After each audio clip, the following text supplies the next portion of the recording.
మొన్న చూసుకుంటే హరీష్ రావు పైన క్షుద్ర పూజలు చేస్తానని ఆరోపణలు వస్తున్నాయి, వార్తలు కూడా వస్తున్నాయి. ఎట్లా చూడొచ్చు దీన్ని? మీరు ఖండిస్తున్నారా? కాంగ్రెస్ నాయకులకు బుద్ధి, జ్ఞానం, సిగ్గు, లజ్జ ఏం కూడా లేదు. ప్రజలకు ఇచ్చిన హామీల గురించి మాట్లాడండి అని అంటే, ప్రజలకు ఇచ్చిన గ్యారంటీల గురించి మాట్లాడండి అంటే, ప్రజలకు ఇచ్చిన గ్యారంటీలను నెరవేర్చండి అని అంటే క్షుద్ర పూజలు అంటే విద్యార్థులు, ఇలా మేధావులు, ఇలా రకరకాల వర్గాల వారికి వీళ్ళు ఏం మెసేజ్ ఇస్తారో అంటే మూడో నమ్మకాన్ని ప్రోత్సహిస్తారా?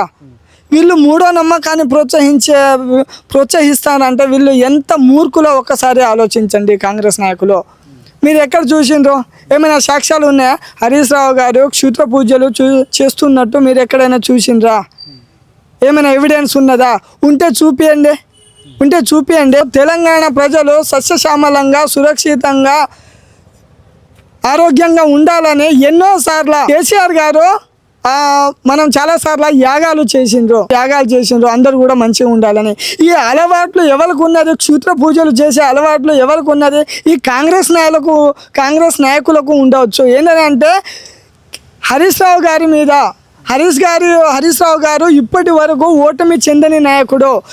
ఇతని మీద ఏదో ఒక బురద చల్లాలి, నోటికి వచ్చింది ఏదో ఒకటి చెప్తూ ఉంటే దీని గురించి ఆలోచిస్తారు. ప్రజలు తప్పుదోవ పట్టి ఇతని మీద ఏదైనా చెడు అభిప్రాయాన్ని కలిగించడానికి ఇలాంటి మాటలు మాట్లాడుతారు వీళ్ళు. కానీ వీళ్ళు ఎంత చేసినా కూడా హరీష్ రావు గారి ఎంట్రీగా కూడా పీకలేరు. ఎందుకంటే హరీష్ రావు అనే వ్యక్తి చాలా నిజాయితీ గల వ్యక్తి. అయినా ప్రతి క్షణం తెలంగాణ ప్రజల బాగు గురించి ఆలోచించే వ్యక్తి.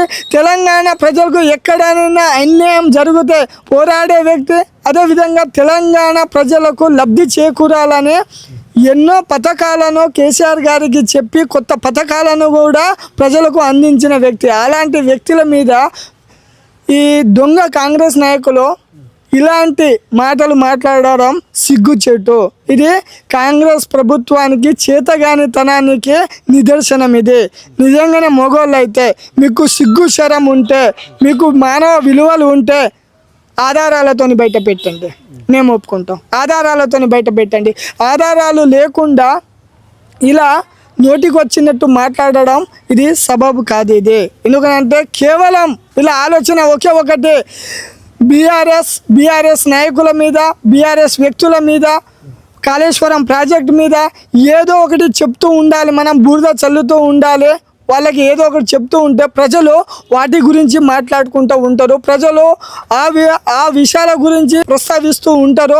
మనం ఇచ్చిన గ్యారంటీలను, మనం ఇచ్చిన హామీలను, మనం చేస్తున్న తప్పులను ప్రజలు మాట్లాడుకోకుండా ఉండాలని అంటే వాళ్ళ మీద ఏదో ఒక బురద చల్లాలి, ప్రజలు వాటి గురించి మాట్లాడుకుంటారని ఒక మూర్ఖపు ఆలోచనతోనే ఇలా కాంగ్రెస్ నాయకులు, కాంగ్రెస్ వ్యక్తులు ఇలాంటి మాటలు మాట్లాడుతున్నారు. కానీ ప్రతి ఒక్క తెలంగాణలో ఉన్న ప్రతి ఒక్క వ్యక్తి కూడా తెలుసు కాంగ్రెస్ అట్టర్ ఫ్లాప్ అని, కాంగ్రెస్కు పుట్టగతులు లేవు అని, కాంగ్రెస్ అన్ని రకాలుగా ప్రజలను ఇక్కడ మోసం చేసిందని. విద్యార్థులకు కావచ్చు, ఉపాధ్యాయులకు కావచ్చు, ఇటు చూస్తే రైతులకు కావచ్చు, మహిళలకు కావచ్చు, ఇలా అన్ని సామాజిక వర్గాలకు ముంచింది ఇలా కాంగ్రెస్ ప్రభుత్వము, కాంగ్రెస్ నాయకులు.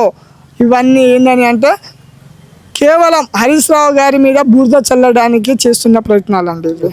నిలదీస్తుండు హరీష్ రావు, నిలదీస్తుండు కేటీఆర్, నిలదీస్తుండు.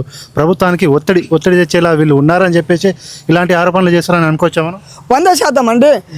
ఎప్పుడైతే కాంగ్రెస్ ప్రభుత్వానికి బీఆర్ఎస్ కార్యకర్త నుంచి మొదలు పెడితే రాష్ట్ర స్థాయి నాయకుల వరకు ఎవరైతే వాళ్లకు ఒత్తిడి తెస్తారో, వాళ్ళు చేస్తున్న తప్పులను ఎత్తి చూపుతారో వాళ్ళ మీద ఏదో ఒక బండే వేస్తారో.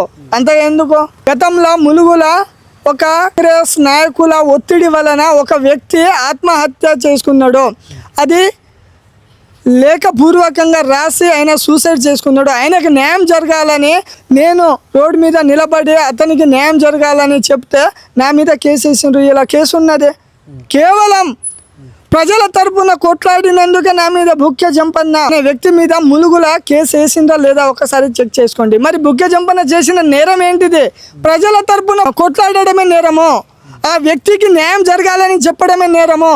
అక్కడ ఉన్న వైఫల్యాలను, సీతక్క చేస్తున్న తప్పులను, సీతక్క ఇచ్చిన హామీలను ఎత్తి చూపడమే జంపన్న చేసిన తప్పు ఇలా కేసు ఉన్నది. ఇలా పొద్దున కూడా అక్కడ కానిస్టేబుల్ ఫోన్ చేసి సార్ మీ మీద కేసు అయింది, మీరు స్టేషన్కి వచ్చి మీ ఫోటో ఆధార్ కార్డు సంతకం పెట్టి పోవాలి, మీ మీద దేని మీద కేసు అయిందని అంటే ఆ రోజు ప్రజలకు ప్రభుత్వ కార్యకలాపాలకు అడ్డుపడ్డారని కేసు వేసింది సార్. మేమేం చేసినామని అంటే ఆయన అంటాడు ఏంటిది ఒకే ముచ్చట అంటాను సార్, ఆ రోజు ఒక వ్యక్తి చనిపోయినప్పుడు మీరు రోడ్డు మీద ధర్నాలు చేసింది కదా అంటే ధర్నాలు చేస్తే కేసేనా అంటే దేనికోసం చేసినా మా సొంత లాభం కోసం బుక్క జంపన్న సొంత లాభం కోసం చేసిందా?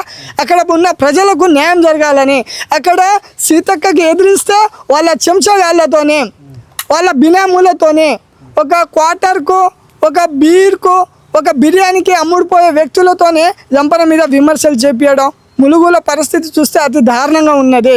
ఎలా అంటే దాన్ని వర్ణించలేము అంత పరిస్థితి. దేనికి ఇలా మాట్లాడేటోళ్ళ మీద కేసు అయినా ఎప్పుడు కూడా జంపన్న భయపడలేదు. సీతక్క మీద యుద్ధం చేస్తూనే ఉన్నాడు, చేస్తూనే ఉంటా. ఎందుకంటేనంటే గ్రామ స్థాయి నుంచి మొదలు పెడితే రాష్ట్ర స్థాయి వరకు ఎవరు మాట్లాడినా కూడా వాళ్ళ మీద బూరద చల్లడం, కాంగ్రెస్ చేసే వ్యక్తులు కాంగ్రెస్ నాయకులు వాళ్ళ మీద బూరద చల్లడం, వాళ్ళ మీద కేసులు వేయడం, వాళ్ళ మీద బూరద చల్లడం, వాళ్ళ మీద కేసులు వేయడం. ఇలా గ్రామ స్థాయిలో, మండల స్థాయిలో, జిల్లా స్థాయిలో జిల్లా నాయకులకు కార్యకర్తలకు కేసులు, రాష్ట్ర స్థాయిలో కేసీఆర్ గారు, హరీష్ రావు గారు, కేటీఆర్ అన్న, ప్రవీణ్ సార్, ఎర్రబెల్లి దయాకర్ కావచ్చు, పోచంపల్లి శ్రీనివాస్ కావచ్చు, ఎవరు మాట్లాడినా ఆ స్థాయిలో వాళ్ళ మీద విమర్శలు చేయడం. అంటే వీళ్ళకు విమర్శలు చేయడం తప్ప ప్రజలకు ఇచ్చిన హామీని నెరవేర్చే చేత అయితలేదు. ఇలా ప్రజలను ఇచ్చే హామీ చేత అయితలేదు. ఆ ఉద్దేశంతోనే ఇలాంటి ఆరోపణలు చేస్తున్నారేమో. ఇంకోటి ప్రజల్ని తప్పుదోవ పట్టడానికి అంటే ఈ మూఢనమ్మకాలు ఇంకా ఉన్నాయా అని చెప్పేసి కాంగ్రెస్ వాళ్ళు ఇట్లా ఆరోపణలు చేస్తున్నారు కదా, ఎట్లా చూడొచ్చు మనం? సమాజంలో ఎలా ఉంటుందండి అంటే మంచిని ఒక నిమిషమే మాట్లాడతాడు మనిషి, చెడు విషయాలను 10 మంది దగ్గర ప్రస్తావిస్తాడు. వాడు అడగకుండా అవతల నుంచి ఇతనే చేస్తాడు. చెడుకున్న అబద్ధానికున్న రహస్యం అదే. అబద్ధం తొందరగా ప్రజల్లో పోతాయి, నిజం అనేది స్లోగా పోతాయి. ఈ క్షుద్ర పూజలు అనేది ఏందని అంటే ఒక ప్రజలు ఆలోచించేది, ప్రజలకు తప్పుదోవ పట్టించేది. ఇలాంటి విషయాలను ప్రజలు చర్చించుకోవాలి. మనం ఇచ్చిన హామీలను పక్కన పరుచుకోవాలి.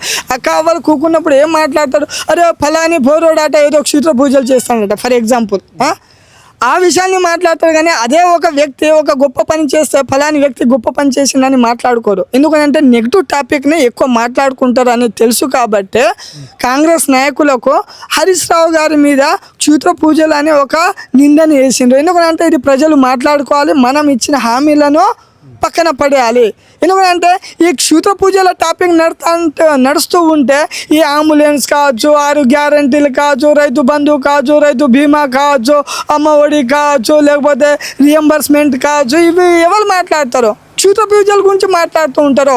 సో వాళ్ళు ఇచ్చిన దాన్ని మరిపించడానికి, వాళ్ళు ఇచ్చిన దాన్ని పక్కదోవ పట్టించడానికి, హామీలను పక్కదోవ పట్టించడానికి ఇది ఒక నెగిటివ్ స్ప్రెడ్ని వీళ్ళు చేస్తారు. కానీ గుర్తుపెట్టుకోవాలి, మీరు ఎంత చేసినా ప్రజల మైండ్లో అది పాతుకోపోయింది, ప్రజల మైండ్లో అది నాటుకోపోయింది. ఏంటని అంటే కాంగ్రెస్ ఏ పథకాన్ని కూడా ఇయ్యదని. ఎందుకని అంటే 3 సంవత్సరాలు గడిచిపోయినా మీ ఇచ్చిన హామీలు ఏం కూడా ఇప్పటి వరకు ఇయ్యలేదు, ఇయ్యరు కూడా.